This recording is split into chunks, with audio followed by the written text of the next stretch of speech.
अरब में इजराइल को प्रतिनिधित्व सौंपने की जिद है या फिर पश्चिमी एशिया में अमेरिकी दबदबा बढ़ाने का प्लान है? ट्रंप क्या चाहते हैं, इस पर कोई भी सटीक भविष्यवाणी नहीं कर सकता, लेकिन इतना जरूर है कि ट्रंप का मकसद सिर्फ इजराइल के दुश्मनों को खत्म करना नहीं है, बल्कि वो पूरे अरब को ही शक्तिविहीन करने की तरफ बढ़ रहे हैं। दावा तो ये भी है कि ईरान के मोर्चे पर बारूदी तबाही के आधार पर नहीं किया जा सकता, बल्कि ग्रेटर इजराइल के पहले चरण में अल अक्सा मस्जिद के लिए बनाए गए प्लान के आधार पर किया जा रहा है।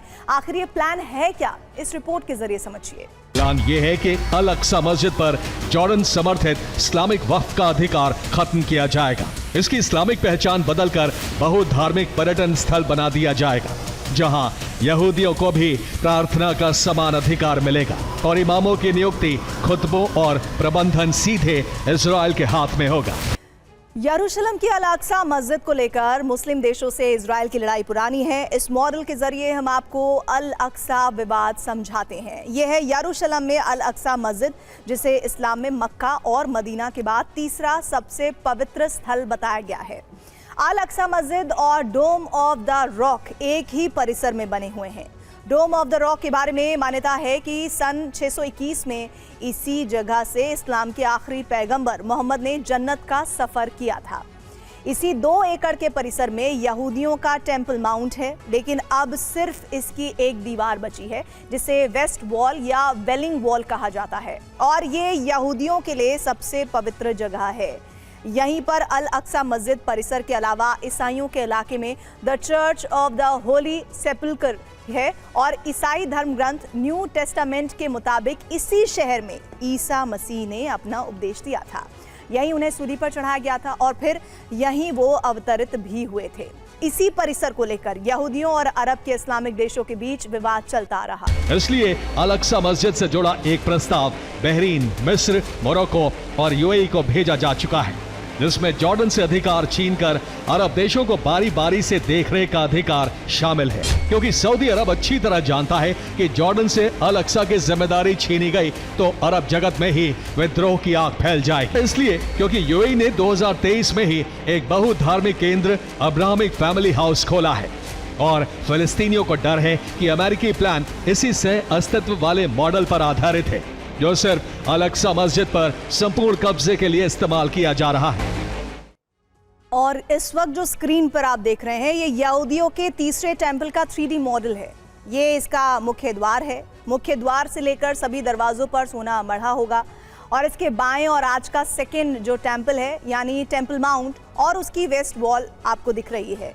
मुख्य मंदिर के सामने ही एक बड़ा मंदिर परिसर होगा, जिसमें 30 लाख लोग एक साथ जमा हो सकेंगे। यहूदियों ने इसे अल अक्सा की जगह बनाने की परिकल्पना की है। इस मंदिर को बनाने के लिए डोम ऑफ द रॉक को भी हटाने का प्लान तैयार है। तीसरे टेंपल के स्ट्रक्चर का डिजाइन तैयार हो चुका है। अब इजराइल इसे साकार करना चाहता है, जिसमें कहा गया कि समय का पहिया अब उल्टा घूमने वाला है। पश्चिम एशिया अब अमेरिका के लिए ढाल नहीं बनेगा। इजराइल अपने अस्तित्व के अंतिम चरण में है। वो एक कैंसर है जो अपने जीवन के अंतिम क्षण में है। अमेरिकी युग का अंत हो गया है, भविष्य इस्लामी उम्मा का है। इसका मतलब है, अगर अमेरिका ने अल अक्सा को छूने की हिम्मत की तो सिर्फ कूटनीतिक लड़ाई नहीं होगी, बल्कि धर्म युद्ध होगा, और ईरान अपने प्रॉक्सी लड़ाकों के जरिए अरब में आग बरसाएगा।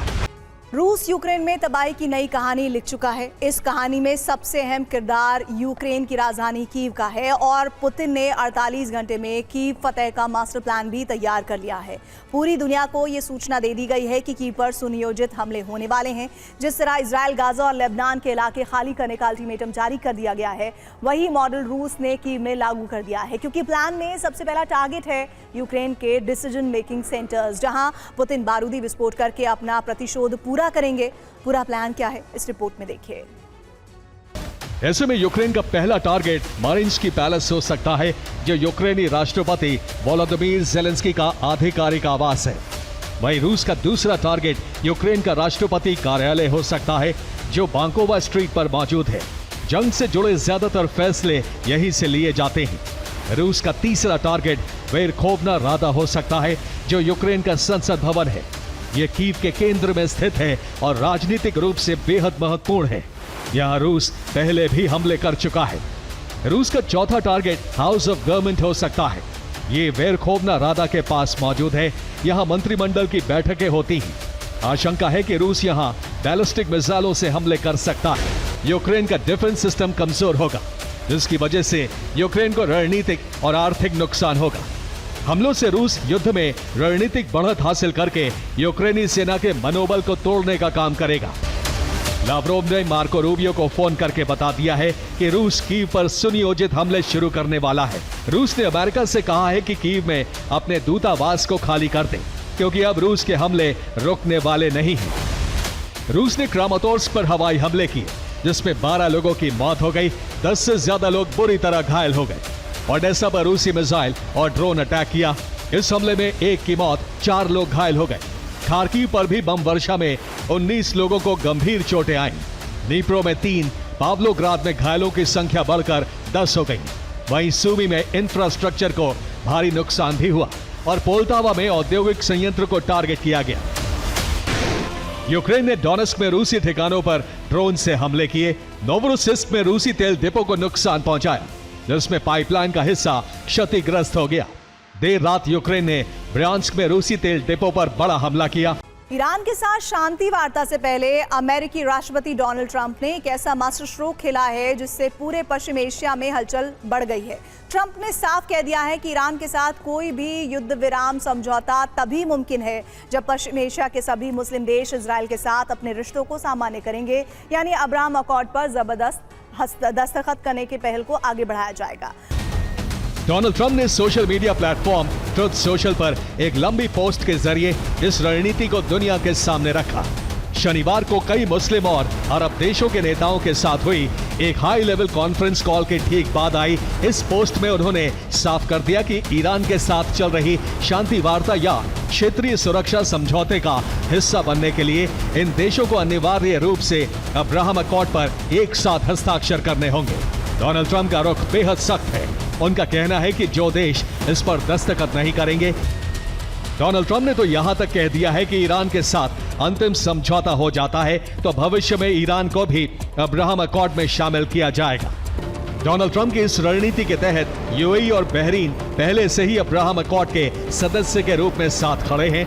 पाकिस्तान, तुर्की, मिस्र और जॉर्डन जैसे देशों के लिए भी ये शर्त बेहद संवेदनशील है, क्योंकि ईरान के साथ शांति तो हर कोई चाहता है, लेकिन इजराइल के साथ बिना किसी फिलिस्तीन समाधान के हाथ मिलाना इन देशों की घरेलू राजनीति और क्षेत्रीय साख के लिए एक बड़ा खतरा बन सकता है। रूस यूक्रेन की जंग में अब तक कई मोड़ आए हैं, लेकिन इस बार रूस ने इस रणनीतिक फ्रंट पर एक ऐसा मोड़ पेश किया है जिसने एक तरफ तो नेटो देशों को ही यूक्रेन के खिलाफ खड़ा कर दिया है, वहीं दूसरी तरफ ड्रोन हमले करने वाले यूक्रेन के हाथ बंध गए हैं। आखिर कैसे रूसी सेना ने इस रणनीति से नेटो को यूक्रेन के खिलाफ भड़का दिया है, इस रिपोर्ट में देखिए। सैन्य भाषा में कहें तो रूस इलेक्ट्रॉनिक वॉरफेयर सिस्टम का इस्तेमाल कर रहा है। जैसे ही यूक्रेनी ड्रोन रूस की सीमा में घुसता है तो रूस उसका नेविगेशन सिस्टम हैक कर लेता है और हवा में ड्रोन का नियंत्रण रूस के पास आ जाता है, जिसके बाद रूस ड्रोन की दिशा मोड़कर पड़ोसी नेटो देशों की तरफ कर देता है और ऐसा लगता है जैसे यूक्रेन खुद ही अपने सहयोगियों पर हमला कर रहा हो।